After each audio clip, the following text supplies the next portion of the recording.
ఆర్థిక ఇబ్బందులున్న ఇచ్చిన 6 గ్యారెంటీలను ఖచ్చితంగా అమలు చేస్తామని తెలంగాణ సీఎం రేవంత్ రెడ్డి తెలిపారు. మహాలక్ష్మి, గృహజ్యోతి పథకాలను ప్రారంభించిన సందర్భంగా ముఖ్యమంత్రి రేవంత్ రెడ్డి మాట్లాడారు.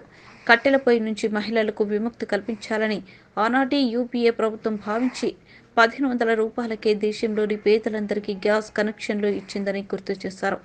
400 రూపాయలు ఉన్న గ్యాస్ సిలిండర్ ధరను కేంద్రంలోనే బీజేపీ ప్రభుత్వం 1200 రూపాయలకు పెంచిందని, పేదలకు గ్యాస్ సిలిండర్ ధర భారాన్ని తగ్గించేందుకే 500 రూపాయలకే సిలిండర్ అందజేస్తున్నామన్నారు.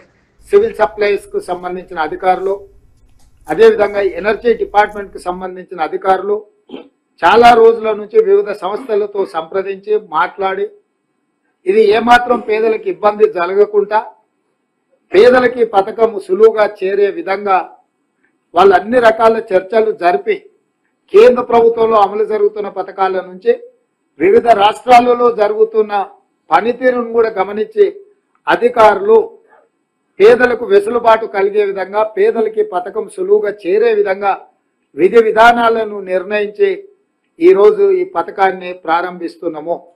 ఇది ఒక మంచి కార్యక్రమం.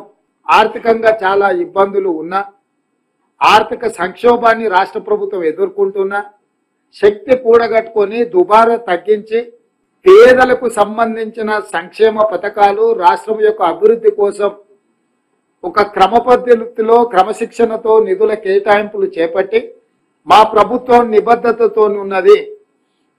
ఆర్థిక నియంత్రణ పాటించుకుంటూ ఎన్నికల్లో ఇచ్చిన 6 గ్యారెంటీలను తూచా తప్పకుండా 100% అమలు చేయడానికి కట్టుబడి ఉన్నది.